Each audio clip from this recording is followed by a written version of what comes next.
ரிஷபராசி அன்பர்களே, உங்களது வாழ்க்கையில இனி என்னென்ன மாற்றங்கள் நவகிரகங்கள்னால் ஏற்பட போகுதுன்னு சொல்லிட்டு பார்க்கலாம். ரிஷபராசிக்காரவங்க எப்பொழுதுமே டிப்டாப்பாக இருப்பாங்க. ஒரு மாதிரி அலட்சியமாக இருக்க மாட்டாங்க. டீசெண்டாக இருப்பாங்க. வெள்ளையும் சொல்லையுமாகத்தான் இருப்பாங்க. பெரிய கம்பீரமாக இருப்பாங்க. காரணம் என்னன்னா, இவங்களோட ராசிநாதன் சுக்கிரன். சுக்கிரன் எப்படி இருப்பார், தெள்ள தெளிவாக வெள்ளையாக இருப்பார்ல, அந்த மாதிரி தான் இருப்பாங்க. இவங்க ஆடையெல்லாம் கூட ரொம்ப டார்க் கலரே போட மாட்டாங்க. லைட்டாக தான் போடுவாங்க.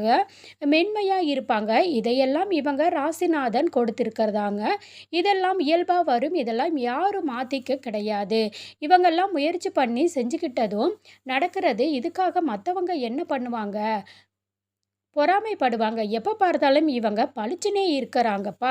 இவங்க பார்க்குறதுக்கு எல்லாம் நல்லா மேக்கப்போட இருக்காங்க. அதுவும் இந்த பெண் ரிஷபராசிக்காரவங்க எல்லாம் நிறைய பேர் அவங்களை பார்த்து பொறாமைப்பட்டே தான் இருப்பாங்க. சாதாரணமா இருப்பாங்க. குளிச்சுட்டு ஒரு பொட்டு மட்டும் நெத்தியில வச்சுட்டு போயிட்டே இருப்பாங்க. முகத்துக்கு ஒரு பவுடர் கூட அடிக்க மாட்டாங்க. பார்த்தா அந்த தேஜஸ் இருக்கும், அழகு இருக்கும். அதுக்காக என்ன பண்ணுறது? இது இயல்பா கொடுக்கிறதை எல்லாம் நம்ம ஒண்ணும் தடை பண்ண முடியாது. ஆனா, அறியாமையால் அவங்கெல்லாம் பொறாமை, ஒரு மாதிரியான வயித்தெரிச்சல் இதெல்லாம் இருக்கத்தான் செய்யும். வேற வழி கிடையாது. அதெல்லாம் நம்ம கடந்து தான் போயாகணும். ரிஷபராசிக்காரவங்களுக்கு எப்பொழுதுமே இளமையான தோற்றம் இருக்கும். ரொம்ப ஏஜா தெரிய மாட்டாங்க. அதிகமான வயசானா கூட சின்ன வயசு போல தான் தெரிவாங்க. இவங்களுக்கு சுக்கிர பகவானால் கிடைக்கும் இந்த தேஜஸ் எல்லாம் கிடைக்கும். இனிமையான பேசுவாங்க. நிறைய பாடகர்களாக இருப்பார்கள். ரிஷப ரசிக்கிறவங்க நல்ல பாடல் பாடுறவங்களா இருப்பாங்க. இல்லை நல்ல பேச்சாளர்களாக இருப்பாங்க. இதெல்லாம் அவங்களுக்கு இயல்பான ஒன்றா வர்றது. ரிஷபராசிக்காரவங்க இப்படி எப்படி இதுக்கு நவகிரகங்கள்னு பார்த்தாங்கன்னா, குரு பகவான் இவங்களுக்கு நல்ல இடத்துல இருக்கிறாரு. நிறைய மாற்றத்தை கொடுக்கிறாரு. பொன் பொருள் சேர்க்கை ஏற்படுது. பொருளாதார வளர்ச்சி ஏற்படுது. சரியான அமைப்பு ஏற்படுது. ஏன்னா, இது நாள் வரைக்கும் நிறைய பாடுபட்டாச்சு. எவ்வளவோ இழப்புகள், எவ்வளவோ பொன் பொருள் எல்லாம் இழந்துட்டு தான் நிற்கிறீங்க. நிறைய இடத்துல வட்டி கட்டியே வீணா போனவங்க நிறைய பேர் வட்டிக்கு மேலே வட்டி வாங்கி கட்டுவாங்க. வேறு வழி இல்லை. அசிங்கப்படுத்திடுவாங்க. நம்ம ஏதாவது பண்ணி தான் வட்டிக்கு வாங்கி இந்த வட்டியை கட்டிக்கிட்டு இப்படியே காலத்தை கடத்திக்கிட்டு வந்துட்டு இருக்காங்க. வேறு வழி இல்லாமல் அத்தனை அவஸ்தையும் அதே போல் இந்த சொந்தக்காரங்கன்ற பேரில் நிறைய பேர் இவங்களுக்கு நிறைய பிரச்சனை கொடுத்துருப்பாங்க. ஒரு நல்லது கூட இவங்களுக்கு செய்யாமல் எல்லா விதத்துலேயும் இவங்களை கஷ்டப்படுத்தி பார்ப்பாங்க. இப்படிப்பட்ட நேரங்களை எல்லாம் கடந்தீங்க. நீங்கள் இதற்கு மேலே இந்த நேரம் தாங்க எவ்வளவோ பிரச்சனைகளை சந்திச்சுட்டு வந்தீங்க. சில ரிஷபராசிக்காரவங்க வாழ்க்கையில் பெரிய போராட்டத்தை எல்லாம் பார்த்துட்டு வந்திருப்பாங்க. வேறு யாராலையும் அதை பண்ண முடியாது. ஆனால் இவங்க வந்திருப்பாங்க. இந்த வழியோடு இன்னைக்கு வரைக்குமே வாழ்க்கை என்னால் முடியுங்கிற வைராக்கியத்தோட, ஏன்னா இவங்களுக்கு எப்போவுமே இருக்கிறதுங்க. ரிஷபம்னாலே சிவன் தானே. சிவன் ரொம்ப ரொம்ப பிடிக்கும். ரிஷபராசிக்காரவங்க சிவனை வணங்கினால் ஓஹோன்னு போயிடலாம். நிறைய பேருக்கு அது தெரியாம தான் என்ன பண்ணுவாங்க, அவங்க நிறைய பெருமாள் கும்பிடுவாங்க. இருந்தாலும் பலன் கிடைத்தாலும் சிவனை கும்பிடும்போது 2 மடங்கு பலனாக கிடைக்கும். அதனால் முடிந்த வரைக்கும் சிவனை நீங்கள் வழிபாடு பண்ணி பாருங்க. உங்களுக்கே மாறுதல் ஏற்படும். குருவால் நிறைய மாற்றம் இருக்குதுங்க. கணவன் மனைவிக்குள்ள ஒற்றுமை ஏற்படும். பிள்ளைகளுக்கு நல்லபடியாக ரிஷபராசிக்காரவங்களாக இருந்தாலும் ரிஷபராசிக்காரவங்க பிள்ளைகளுக்கு நல்லா படிப்பாங்க. அந்த மாதிரியான ஒரு அமைப்பு இப்போ இருக்குது. அதே போல் திருமண யோகம் உண்டாகுதுங்க. வரன் பார்த்துட்டு இருக்கீங்களா? உங்களுக்கான நல்ல வரன் கிடைக்கும். நல்ல மாற்றம் கிடைக்கும். ஆண் வாரிசுகள் ஏற்படுவதற்கான வாய்ப்பு இருக்குது. அதே போல் ரிஷபத்துக்கு இந்த ஆண்டு வாரிசு வரதுக்கான வாய்ப்புகள் அமைப்பு சரியான அமைப்பில் இருக்குது. அதுக்கு பிள்ளைகள் படிப்பு மேற்கல்வி படிக்கிறதுக்கும் அதிகமாக இருக்குங்க. என்ன படிக்கணும்னு முடிவு பண்ணுறாங்களோ இப்போ முடிவு பண்ணுங்க. சரியான முடிவு எடுத்தீங்கன்னா சரியாக உங்களுக்கு கிடைச்சிரும்.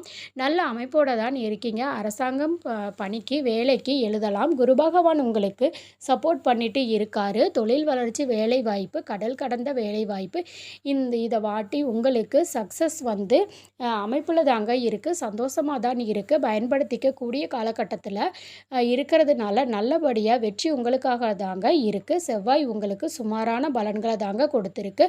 பெரிய நல்ல பலனை கொடுக்கல. ஒரு 70% கஷ்டம்தான், 30 தான் சுமாராக இருக்குது. என்னங்க பெரிய பிரச்சனையா கேட்குறீங்களா? அதெல்லாம் கிடையாதுங்க. பெரிய பிரச்சனை கிடையாது. நீங்கள் ஃபஸ்ட்டு இப்போ வண்டி வாகனம் வாங்காமல் இப்போ போகிறீங்க இல்லைங்களா? பிரச்சனை இல்லை. வாங்குனீங்க அப்படின்னா வண்டி வாகனத்தில போகிறீங்கன்னா கரெக்டாக போகணும். அப்படிங்கிறது கூட அடிபட்டுடக்கூடாது. ரத்தம் போகத்தான் செய்யும். இந்த காலகட்டத்தில சின்ன ரத்தம் போறதுக்கான வாய்ப்புகள் இருக்குது. அதேபோல் ரத்தம் வந்தா உறவுகள் கிட்ட ஜாக்கிரதையா பேசுங்க. ஒண்ணு சாதாரணமா பேசுங்க. இல்ல பேச்சையே நிறுத்துங்க. கொஞ்ச நாளைக்கு ஏன்னா செவ்வாய் வந்து ரொம்ப நாளைக்கு ஒரு ராசியில இருக்க மாட்டாரு. கொஞ்ச நாள் குறிப்பிட்ட நாட்கள் தானே இருப்பாரு. எல்லாத்தையும் அவாய்ட் பண்ணி தள்ளி போடுங்க. காரியத்தை எல்லாம் உடனே உடனே பண்ணணும்னா ஆதங்கப்படாதீங்க. அது வந்து உங்களுக்கு தலைவலி ஏற்படுத்தும். ஏதோ ஒரு சின்ன மிஸ்டேக்கா தோன்றி அப்புறம் பெரிய பிரச்சனைக்கு வழிவகுக்கும். காலகட்டத்தை மட்டும் கொஞ்சம் கரெக்ட்டா பயன்படுத்திக்கோங்க. முருகர் வழிபாடு செவ்வாய் இல்லையா? செவ்வாய்க்கிழமை போயிட்டு முருகர் வழிபாடு 9 சுத்து சுத்திட்டு வந்துட்டே இருங்க. சரியா போயிடும். 9 சுத்து சாமிய சுத்திட்டு, கோவில சுத்திட்டு, கால்ல விழுந்து நமஸ்காரம் பண்ணிட்டு, "நீ தான் எல்லாம் என் பிரச்சனைய பார்த்துக்கோ" அப்படின்னு பாதத்தில வச்சுட்டு வாங்க. உங்களுக்கு எந்தவித பிரச்சனையும் வராது. எழுதி கூட நான் தரேன். இதெல்லாம் செஞ்சுட்டிங்கன்னா சரியான உங்களுக்கு வழிவகை கிடைக்கும்னு அர்த்தம். அடுத்தது பார்த்தீங்கன்னா புதன் நல்ல இடத்துல இருந்து நிறைய மாறுதல கொடுப்பாரு. புத்திசாலியா யோசிப்பீங்க. இப்போ புத்திசாலித்தனம் இயற்கையாகவே வரும். அதேபோல பழகக்கூடிய நண்பர்கள், புதிய புத்திசாலி நண்பர்கள் எல்லாம் வந்து சேருவாங்க. உங்களுக்கு நல்லபடியா ஆலோசனை சொல்லுவாங்க. உங்களுக்கு சப்போர்ட் பண்ணுவாங்க. உங்கள தட்டி கொடுப்பாங்க. பிரச்சனையை கண்டு பயப்படாதன்னு சொல்லுவாங்க. இதெல்லாம் இப்போ வந்து உங்களுக்கு வரக்கூடிய காலங்கள்ல புதன் பகவான் செய்றாருங்க. பொருளாதார மாற்றத்தையும் ஏற்படுத்தி கொடுக்குறாரு. சிந்தனை தெளிவா இருந்தாலே நிறைய இடத்துல சக்சஸ் தானே! அத தான் இப்போ உங்களுக்கு புத பகவான் கொடுக்குறாரு. அடுத்து பார்த்தீங்கன்னா, சுக்கிரன் உங்களுக்கு திடீர் பண வரவ கொடுத்திருப்பாருங்க. யோகாதிபதியாக இருந்து உங்களுக்கு யோகத்த கொடுக்குறாங்க. சுக்கிரன் திடீர் பணவரவு, திடீர்னு அதேபோல ஏதாவது ஒண்ணு செய்யணும் அப்படின்னு நினச்சிட்டு இருப்பீங்க. திடீர்னு செஞ்சு முடிப்பீங்க. அந்த அளவுக்கு உங்களுக்கு கெப்பாசிட்டி வந்துரும். எதை செய்தாலும் சரியா இருக்கிறதா என்று சுக்கிர பகவான் உங்களுக்கு கொடுக்கிறார். திடீர் முடிவு பண்ணுவீங்க. இன்னைக்கு இந்த ஊருக்கு போணும் கிளம்பிடுவீங்க. இந்த கோவிலுக்கு போகணும்னு கிளம்புவீங்க. இந்த செயல் செய்யணும்னு கிளம்புவீங்க. இந்த பொருள் வாங்கணும்னு வாங்குவீங்க. இதையெல்லாம் திடீர்னு செய்யணுதுக்காக அமைப்பை சுக்கிர பகவான் கொடுக்குறாருங்க. உங்களுக்கு அடுத்தது பார்த்தீங்கன்னா, சந்திரன் உங்களுக்கு சரியில்லாத இடத்துல இருக்காருங்க. மனது அளவுல ஒரு சின்ன நெருடலாகவே இருக்கிற மாதிரி இருக்குங்க. மனசுக்குள்ள எப்ப பார்த்தாலும் ஒரு பயம், ஒரு சோகம் ஒண்ணு இருக்கிற மாதிரி இருக்கும். நம்ம சரியா தான் பண்ணியிருக்கிறோமா? இன்னும் ஏதாவது பிரச்சனை ஆயிடுமோன்னு ஒரு பயத்துல இருக்கிறாரு. அதுக்கெல்லாம் பயப்படாதீங்க. எல்லாமே சரியா தான் இருக்கும். இறைவன் துணையா இருக்கிறாரு நம்புங்க. இறைவன் தான் உங்களுக்கு வேற யாரும் கிடையாது.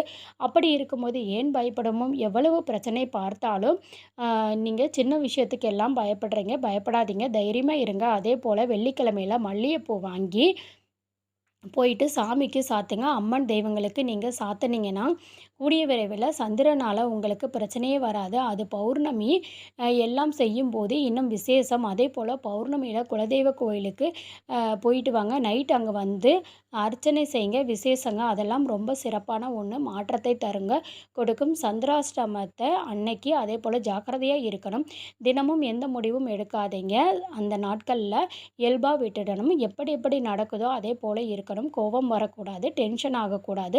ரொம்பவுமே இந்த மாதிரி வந்து இருக்கும். த்துல கொஞ்சம் கவனமா இருக்கணும். பெரிய பிரச்சனை வர மாதிரியெல்லாம் இருக்கும். ஆனால் வராது.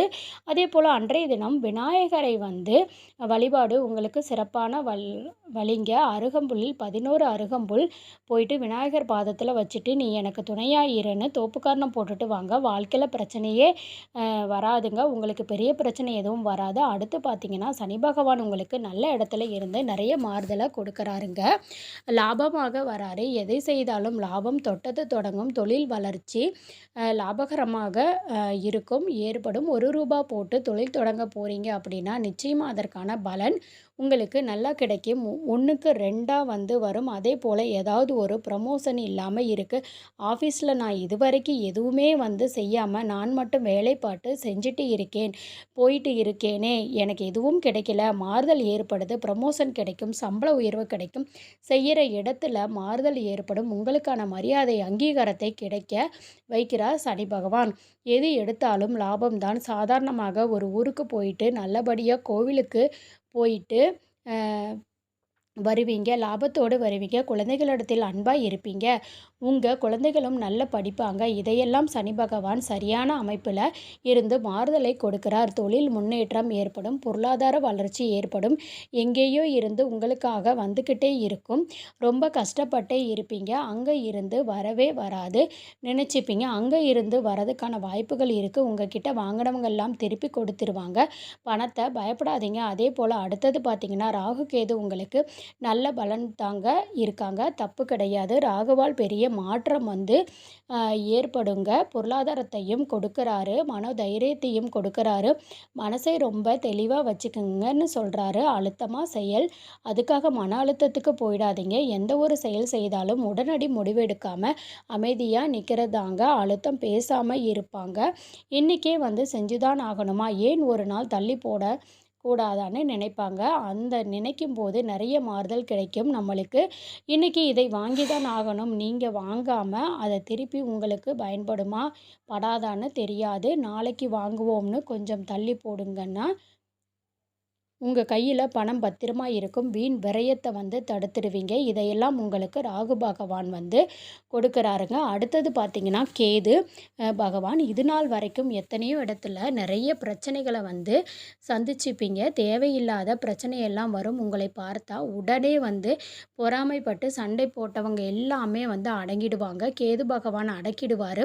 கரெக்ட்டா நீ யாரு அப்படிங்கிறது அவங்களுக்கு உணர்த்துவாரு. இனிமே சண்டை வராது அளவுக்கு பார்த்துக்குவாரு. எத்தனையோ ரிஷபராசிக்காரங்க வருத்தப்பட்டு கண் கலங்கி நின்னு இருப்பீங்க. இவங்க எல்லாருமே நம்பணும். கடைசியில வந்து விட்டு விலக்கி வச்சிருவாரு. இனி வரக்கூடிய காலங்கள் எல்லாம் சிறப்பான காலமாகத்தான் இருக்குது. உங்க ராசிநாதன் உங்களுக்கு சப்போர்ட் பண்ணுவாரு. நிறைய மாற்றத்தினால இருக்கீங்க. கவலையே படாதீங்க. திடீர் பணவரவு, திடீர் வேலைவாய்ப்பு, திடீர் ஊர் பயணம், திடீர் கோயிலுக்கு போறது எல்லாமே வந்து உங்களுக்கு உடனடியா நடக்கக்கூடிய அமைப்புல இருக்கு. திடீர் திருமணம், திடீர் குழந்தை பாக்கியம் எல்லாமே இயல்பா வந்து நடக்கும். இதெல்லாம் ரிஷப ராசிக்காரவங்க சரியா பயன்படுத்தி கொண்டால் இந்த காலகட்டம் உங்களுக்கான காலம். வெற்றி பாதையை தெளிவா வந்து அடைந்துருவீங்க. சீக்கிரமா வந்து விரைவாகவும் வெற்றி அடைந்துடுவீங்க. உங்களுக்கு துணையா இறைவன் இருப்பாரு. கண்டிப்பா உங்க வாழ்க்கையில இனி வரக்கூடிய வாழ்க்கையில நீங்க வந்து ஜெயிக்க போறீங்க அப்படிங்கிறதுல மாற்றம் கிடையாது. இந்த பதிவு பிடிச்சிருந்துச்சுன்னா வீடியோவை லைக் பண்ணிக்கங்க. சேனலை சப்ஸ்கிரைப் பண்ணிக்கோங்க. உங்களோட ஃப்ரெண்ட்ஸ் அண்ட் ஃபேமிலிக்கும்